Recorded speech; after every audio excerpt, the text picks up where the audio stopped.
Dans cette vidéo, je vais t'expliquer l'exacte stratégie qui m'a permis de générer plus de 20 000 € de chiffre d'affaires le mois dernier dans ma société. Je vais t'expliquer les 10 plus grosses étapes que nous, on a mis en place avec l'équipe pour réussir à atteindre ce palier des 5 chiffres par mois. Et ça, c'est effectivement ce que toi, derrière cette vidéo, tu peux appliquer, que tu veux lancer une agence digitale, que tu veux faire de l'infoprenariat, que tu souhaites être freelance et déléguer par la suite certaines tâches. Ça va forcément t'intéresser. Donc reste jusqu'au bout de la vidéo parce que c'est des tâches que tu vas pouvoir directement appliquer.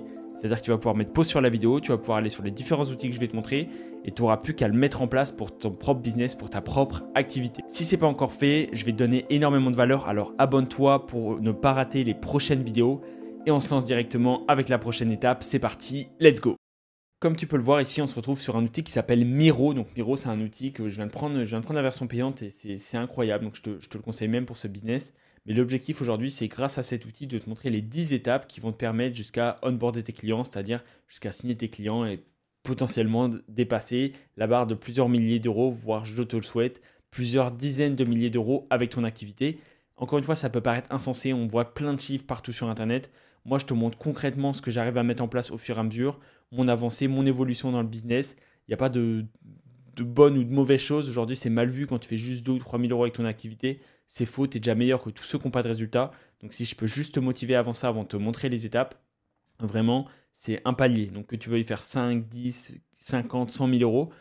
Moi, là, je vois que j'arrive à faire plus de 20 000 € par mois seulement avec ce que j'ai mis en place. Donc, je sais que par exemple, faire 50, 100 000 €, c'est possible. Maintenant, tout le monde n'y arrive pas. Et ça, c'est hyper important. Je souhaitais insister sur ce point. Donc là, on se retrouve avec l'étape 1 qui va être l'Académie Business Mood. Si tu ne le sais pas encore, sur le long terme, j'ai l'ambition de fonder la première école physique dédiée à l'entrepreneuriat en France. Actuellement, on est en 100% digital. On est reconnu par l'État. Et du coup, ça se base effectivement sur cette adhésion, cette école. Donc actuellement, on a un produit à 3 000 €. Okay, donc actuellement, pour 3 000 €, ça va être le coût de l'adhésion pour rejoindre l'école avec de l'accompagnement, etc. si tu veux lancer ton activité.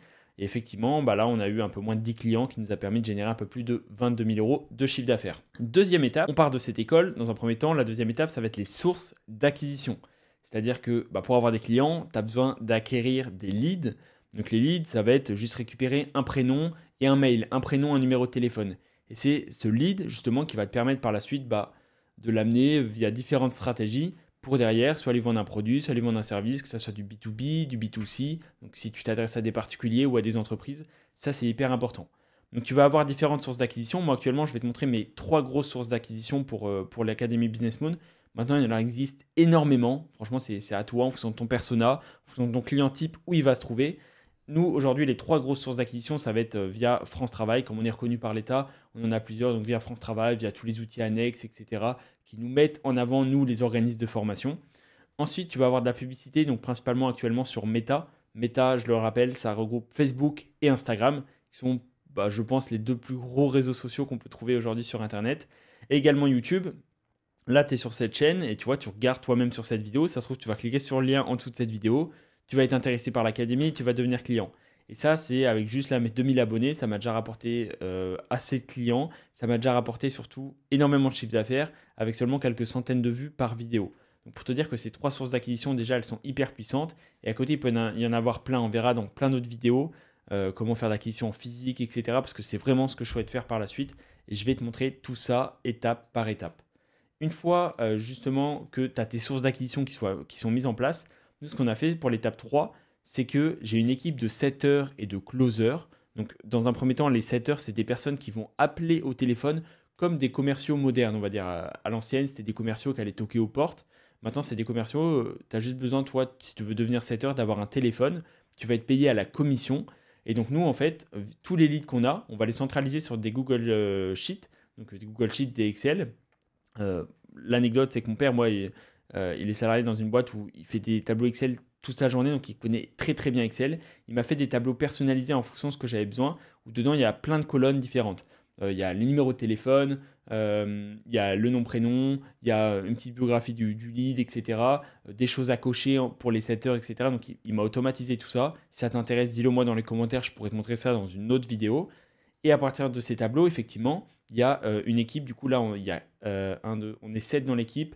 Et du coup, il y a 5 setters. Et actuellement, 5 setters à temps plein qui sont là. Ils appellent. Donc, eux, ils sont salariés ou à mi-temps à côté. Donc, ils ont un job. Ça leur permet de faire un gros complément de revenus. Et ce que je leur souhaite, par la suite, soit les recruter au sein de l'académie quand ça va vraiment se développer, soit pouvoir vivre pleinement de leur activité. Et donc, l'avantage d'être setter, c'est qu'eux, ça leur demande aucun investissement. Et moi, de mon côté, je n'ai pas de prise de risque. Actuellement, je donne aucun fixe, c'est-à-dire que j'ai que des prestataires. J'ai une SASU, donc c'est-à-dire que je suis le seul dans ma société, j'ai 100% des parts. Et du coup, je les paye à la commission. Donc actuellement, par exemple, sur une adhésion à 3 000 euros, et le setter, il va avoir du coup la finalité, il va toucher 300 euros dès que moi je vais faire une vente, entre guillemets, grâce à lui. Donc pour t'expliquer, on a de l'acquisition, ça arrive sur un tableau Excel. Sur le tableau Excel, chaque setter a son propre tableau Excel. Tu vois, on a tout automatisé, tout est traqué. On a un tableau, pareil, si ça t'intéresse, un tableau de tracking général où il y a tous nos setters, on a tout personnalisé dessus. Chaque jour, ils travaillent pour faire les appels et appeler les leads justement. Et ils doivent dire combien d'appels décrochés ils ont eu dans la journée, sur le nombre d'appels décrochés, combien de visios ils ont réussi à caler, parce que je vais te le dire, là, c'est de la valeur. Hein. C'est la métrique la plus importante qu'on m'a dit qu'il faut focus, et je le vois pour moi, c'est vraiment le nombre de visios que tu as. Peu importe le business model, bon, si tu fais de l'e-commerce, bien sûr, ça va être différent, mais si tu as une agence digitale, si tu es freelance, si tu fais de l'infoprenariat, peu importe, c'est vraiment le nombre de visios qui va te permettre à peu près de déterminer combien de chiffre d'affaires tu vas faire à la fin du mois. Et donc, effectivement, ils vont noter toutes ces métriques grâce à chacun leur tableau Excel. Ces setters, ensuite, ils vont mettre justement tout ça sur la 5e étape qui va être Pipedrive.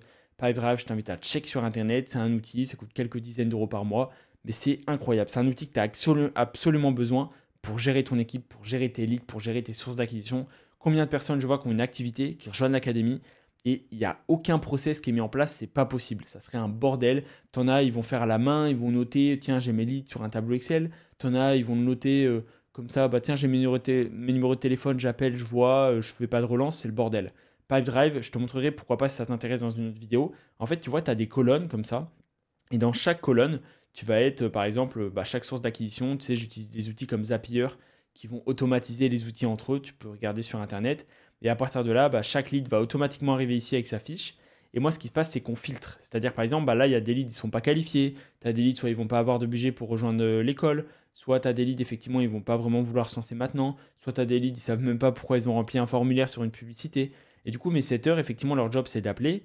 En fonction, ils voient si le lead il est plus ou moins qualifié. Donc nous, actuellement, il y a 3 points différents. Là, tu vois, dans le screen, tu as 3 couleurs.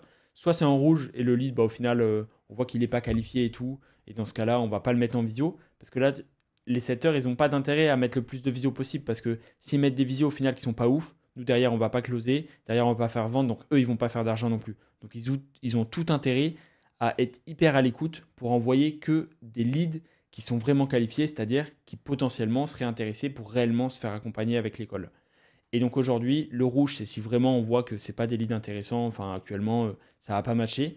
Les leads jaunes, c'est qu'ils sont peut-être pas prêts pour se lancer maintenant ou ils sont pas prêts à passer à l'action. Et dans ce cas-là, effectivement, on va leur envoyer de la documentation parce qu'on sait que dans ce cas-là, quand ils vont revenir, potentiellement, ils vont vouloir se faire accompagner avec nous. Et les leads verts, dans ce cas-là, quand c'est vert, c'est là où ils les mettent sur le Pipedrive. Comme ça, on a une pré-qualification. Et sur le Pipedrive, c'est pas le bordel parce que je peux te dire que quand tu mets du budget, quand tu commences à avoir plein de sources d'acquisition, comme nous c'est le cas, où tu as des centaines de leads par semaine, etc., avec nos différentes sources d'acquisition, sachant que j'en ai que 3 pour l'instant, eh bien, c'est le bordel. Et là, l'avantage, c'est que tous les leads, ils vont être filtrés grâce au setter. Comme ça, les seuls leads qu'il y a dans le Pipedrive, c'est que des bons leads avec que des bonnes visios. Et pour terminer sur cette étape numéro 4, l'objectif d'un setter, c'est le seul objectif lorsqu'il est au téléphone, c'est de caler une visio. C'est le seul objectif. Bien sûr, il faut qu'il écoute, il faut que ça soit cohérent, etc. Mais son seul job à la fin, c'est qu'il ait calé une visioconférence. Et je te montrerai dans une autre vidéo le process d'onboarding d'un setter closer si ça t'intéresse dans mon équipe. Mais en fait, il a accès à des outils où automatiquement il réserve le rendez-vous pour la personne, c'est automatisé avec Pipedrive, etc. Je te montrerai tout ça. Étape 5, du coup, à partir du Pipedrive, l'objectif, c'est quand une personne est sur le Pipedrive, ils doivent dire, tu vois, tu as différents codes couleurs, pareil, ils doivent dire la date de la visio. Et à partir de cette date de la visio, il y a une étape 6 qui est intermédiaire entre la 5 et la 7. C'est avant la visio, effectivement, c'est d'augmenter le taux de show-up, c'est-à-dire d'augmenter le taux de personnes qui vont être présents lors de ces visios. Parce que si au final, tu es présent lors de la visio et que le mec, il n'est pas là, il va rien se passer. Et donc là, ça passe par effectivement entre guillemets, une relance, c'est-à-dire une pré-qualification. Maintenant que le lead, déjà, il est chaud pour se rendre en visio. On a fait des automatisations avec des outils, je te montrerai ça. C'est-à-dire que la personne, elle va recevoir des SMS, des mails, etc. Et en plus, mes setters, ils vont envoyer un message sur WhatsApp et par SMS si la personne n'a pas WhatsApp, en lui disant «Hello, oublie pas, tu as une visio, est-ce que tout est OK pour toi, etc. Est-ce que tu souhaites peut-être qu'on décale, est-ce que tout est bon?»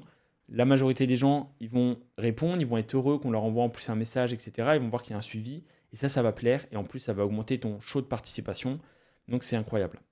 Ensuite, on arrive à l'étape 7, qui est également important, c'est Google Meet. Google Meet, tu peux utiliser plein d'outils différents, mais encore une fois, j'en vois plein, j'en vois plein comme toi derrière cette vidéo, vous voulez vendre des services par mail, vous voulez vendre des services avec juste une page, tout dépend de ce que tu vends, mais la visio, c'est le plus puissant. Moi, à côté, j'ai une agence digitale, pareil, où on vend des services Discord, tu vois, ça fonctionne en continu, ça fait entre 2 et 3 000 euros par mois. Et pareil, on fait une visio, ça se passe tout simplement. En 10 minutes, on fait la visio, le mec, bam, bam, bam, il prend son service, hop, et il paye, alors que c'est de la prestation de service avec une agence, et moi, je délègue à un prestataire. Mais une visio, c'est le meilleur moyen, c'est-à-dire que tu n'as pas de déplacement physique. Comme là, tu regardes une vidéo, et on échange, tu vois, on est en interactif, on se voit, on fait un partage d'écran. C'est le meilleur moyen de vendre tes services, tes compétences, c'est le meilleur moyen de vendre tes services ou tes produits, voilà, tes produits digitaux. Et donc, Google Meet, voilà. Donc là, on est en visio, il y a toute une partie speech. Donc nous, on n'est pas dans la partie closing très, très psychologique, tu sais, tu joues avec l'émotion, etc. Ça nous intéresse pas, et on a vu qu'au final, nous, en étant transparent, on fait des partages d'écran, on montre concrètement ce qu'il y a dans l'académie, on montre concrètement les résultats des étudiants. Au final, ça plaît plus, et nous, par rapport à notre audience, c'est bien plus intéressant.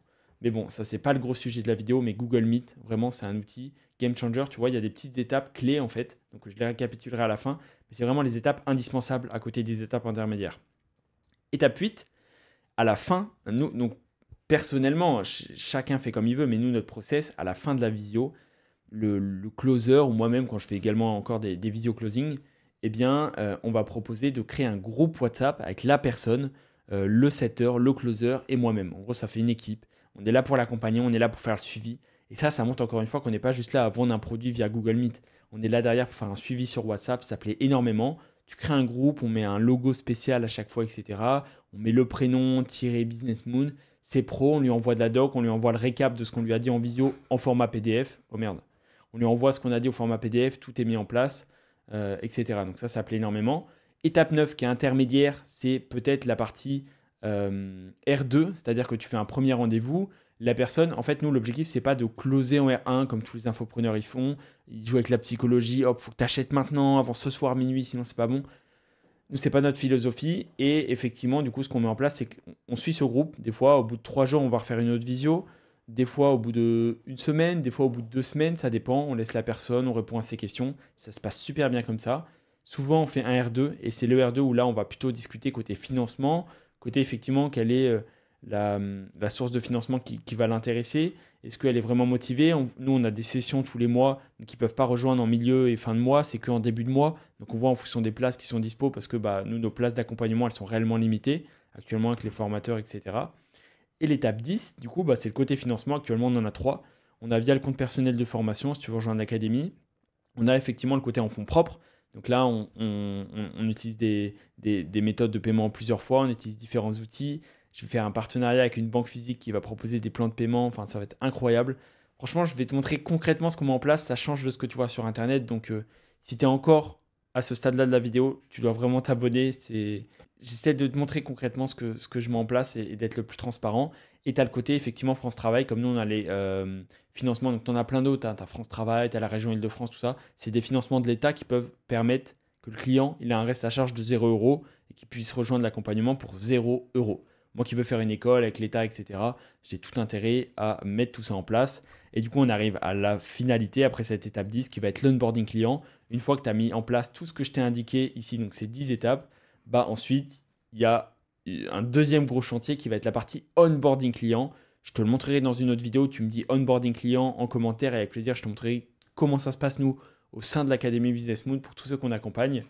Mais du coup, pour récapituler sur ces 10 étapes, ta première étape clé, c'est vraiment d'avoir des setters, des closers. Tu te libères du temps, tu les payes à la commission. Tu permets de changer des vies, entre guillemets, parce que tu leur donnes de l'argent. Ils te font gagner du temps. Juste, il faut les former, il faut avoir des process. Nous, on a tout mis en place sur Notion, je te montrerai également. Deuxième étape importante, c'est d'avoir un CRM comme PipeDrive. Ça apporte une valeur ajoutée énorme. Troisième étape, c'est Google Meet. Et indispensable de faire de la visio pour vendre tes produits. Et l'étape 10, forcément, c'est d'avoir différentes sources de financement, d'avoir des possibilités, des facilités de paiement, parce que ça va également t'aider. Et si moi, à la fin, en closing, une personne me dit, la seule chose qu'elle me dit, c'est moi, le seul truc qui m'embête pour te rejoindre, c'est le côté financement, je suis soulagé parce qu'on trouvera toujours une solution. Et dans ce cas-là, c'est qu'elle est motivée, c'est que tout match avec le reste de ce qu'on a à lui proposer. J'espère que cette vidéo t'a plu. J'ai essayé de te montrer là concrètement en 10 étapes tout ce que toi tu peux appliquer, peu importe l'activité que tu lances aujourd'hui. Tu peux check dans les commentaires si tu as une question, si tu souhaites que je te montre des choses encore plus concrètes sur une partie de ce process. Et on se retrouve dans une prochaine vidéo. C'était Julien. Ciao.